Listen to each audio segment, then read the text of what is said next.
Hello friends, welcome to my YouTube channel नी botany.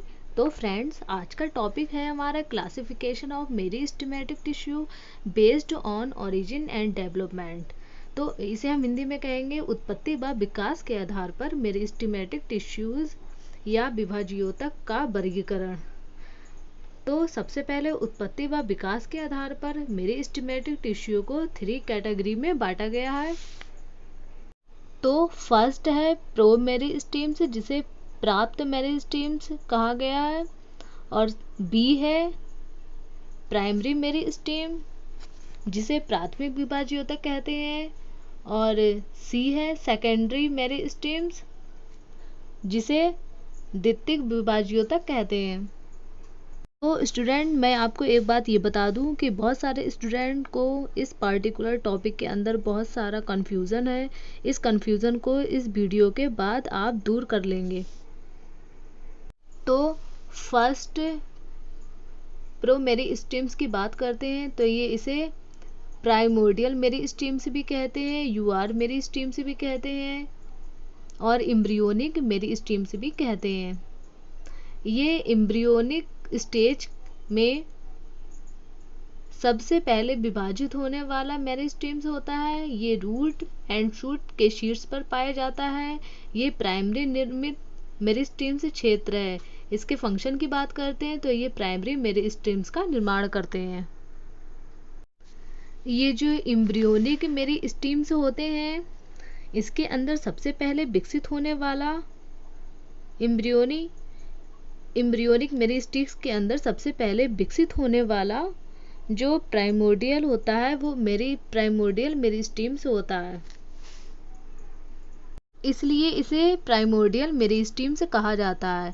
अब बात करते हैं कि ये कहाँ पाया जाता है। ये जो प्रो मेरिस्टेम्स होता है ये कहाँ पाया जाता है, तो ये शूट एंड रूट एपेक्स पर पाया जाता है, और ये प्रथम मेरिस्टेम होता है। ये प्राइमरी मेरिस्टेम्स क्षेत्र है।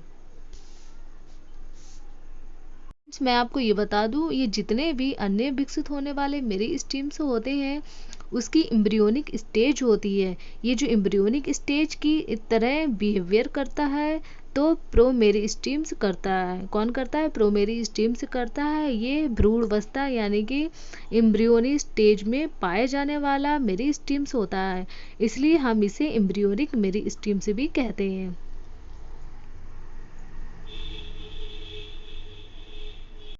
अब बी प्राइमरी मेरिस्टेम्स की बात करते हैं, तो ये प्रो मेरिस्टेम्स से उद्गमित मेरिस्टेम्स सेल पर प्राइमरी प्लांट बॉडी पर होते हैं। ये जो इसकी जो सेल होती है हमेशा विभाजनशील रहती है, और प्राइमरी मेरिस्टेम्स के डिफरेंटिएशन से प्राइमरी परमानेंट टिश्यू का निर्माण होता है। यानी कि ये जो पादप के अंदर होते हैं, ये प्लांट बॉडी का निर्माण करते हैं। ये सेल हमेशा विभाजनशील ही रहती है। इसके अंदर हमेशा डिवीज़न का पावर बना रहता है, और इसका जो फंक्शन होता है यानी कि कार्य होता है प्राइमरी मेरिस्टेम्स के डिफरेंटिएशन से प्राइमरी परमानेंट टिश्यूज़ का निर्माण होता है।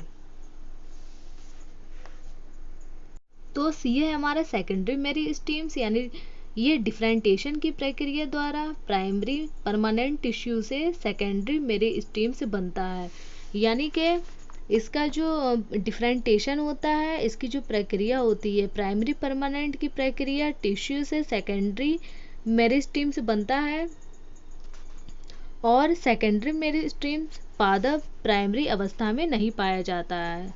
तो मैं ये कहना चाहती हूँ, ये जो प्राइमर मेरिस्टेम्स होता है ये प्लांट्स में प्राइमर ग्रोथ होती है। इसकी जो प्लांट्स होता है इसमें इसकी प्राइमर ग्रोथ होती थी, लेकिन जो सेकेंडरी मेरिस्टेम्स होते हैं इनके पादपों में सेकेंडरी ग्रोथ होती थी। तो अब कार्य की बात करते हैं, ये पुनः डिफरेंटिएशंस होते हैं। इनकी नोट की बात करते हैं तो ये डी डिफरेंटिएशंस होते हैं। सेकेंडरी मेरिस्टेम्स पादप की प्राइमरी अवस्था में नहीं पाया जाता है, और सेकेंडरी मेरिस्टेम्स की क्रियाशीलता में सेकेंडरी ग्रोथ होती है।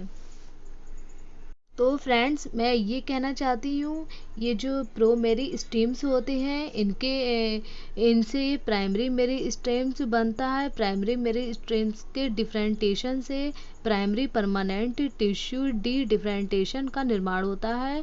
और जो सेकेंडरी मेरी स्टेम्स होता है, इसके रीडिफरेंटेशन से सेकेंडरी परमानेंट टिश्यूज़ का निर्माण होता है। अब आते हैं मेरी स्टीम से based on positions plant body, यानी कि पौधे में स्थान पर आधारित प्रविभाजी ऊतक। तो फर्स्ट है इसका एपिकल मेरिस्टेम्स, और बी है इंटरकैलरी मेरिस्टेम, और सी है ये देखिए, सी है लेटरल मेरिस्टेम्स।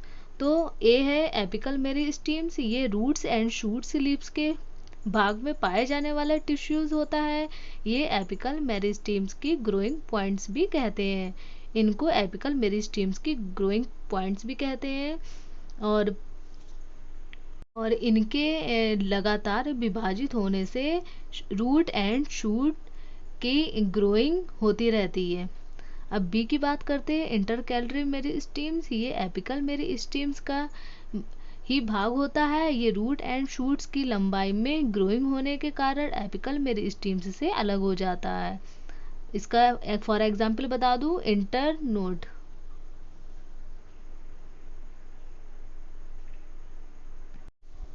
अब सी है लेटरल मेरिस्टेम्स, इस टाइप का मेरिस्टेम्स रूट एंड शूट्स में लेटरल डायरेक्शन में पाया जाता है।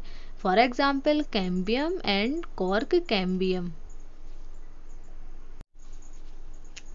ये फर्स्ट है इसका एपिकल मेरिस्टेम्स, ये इसका एपिकल मेरिस्टेम्स है, और इसका ये इंटरकैलरी मेरिस्टेम्स है, और ये इसका लेटरल मेरिस्टेम्स है। तो फर्स्ट एपिकल मेरिस्टेम्स है, ये एपिकल मेरिस्टेम्स ग्रोइंग पॉइंट्स पे होते हैं, इन्हें ग्रोइंग पॉइंट्स कहते हैं। और ये इंटरकैलरी मेरिस्टेम्स है, ये रूट एंड शूट की लंबाई में ग्रोइंग होने के कारण एपिकल मेरिस्टेम्स से ये अलग हो जाता है। ये देखिए, ये इससे अलग हो जाता है। और सी है लेटरल मेरिस्टेम्स, ये जो लेटरल मेरिस्टेम्स होते हैं ये भी ग्रोइंग करते रहते हैं। और ये lateral meristems root and shoot के लेटरल डायरेक्शन में अधिक से अधिक ये पाए जाते हैं। फ्रेंड्स, ये जो आज का टॉपिक था, classification of meristem systematic tissue based on origin development, ये बेस्ट है। और ये जो हम आने वाले दिनों के अंदर मेरिस्टेम टिश्यूज और भी क्लासिफिकेशन है वह जल्द ही लेकर आएंगे। तो मेरी वीडियोस को अधिक से अधिक लाइक कीजिए, शेयर कीजिए, कमेंट्स कीजिए, और अगर आपने मेरे चैनल को सब्सक्राइब नहीं किया है तो सब्सक्राइब करना ना भूलिए। Thanks a lot.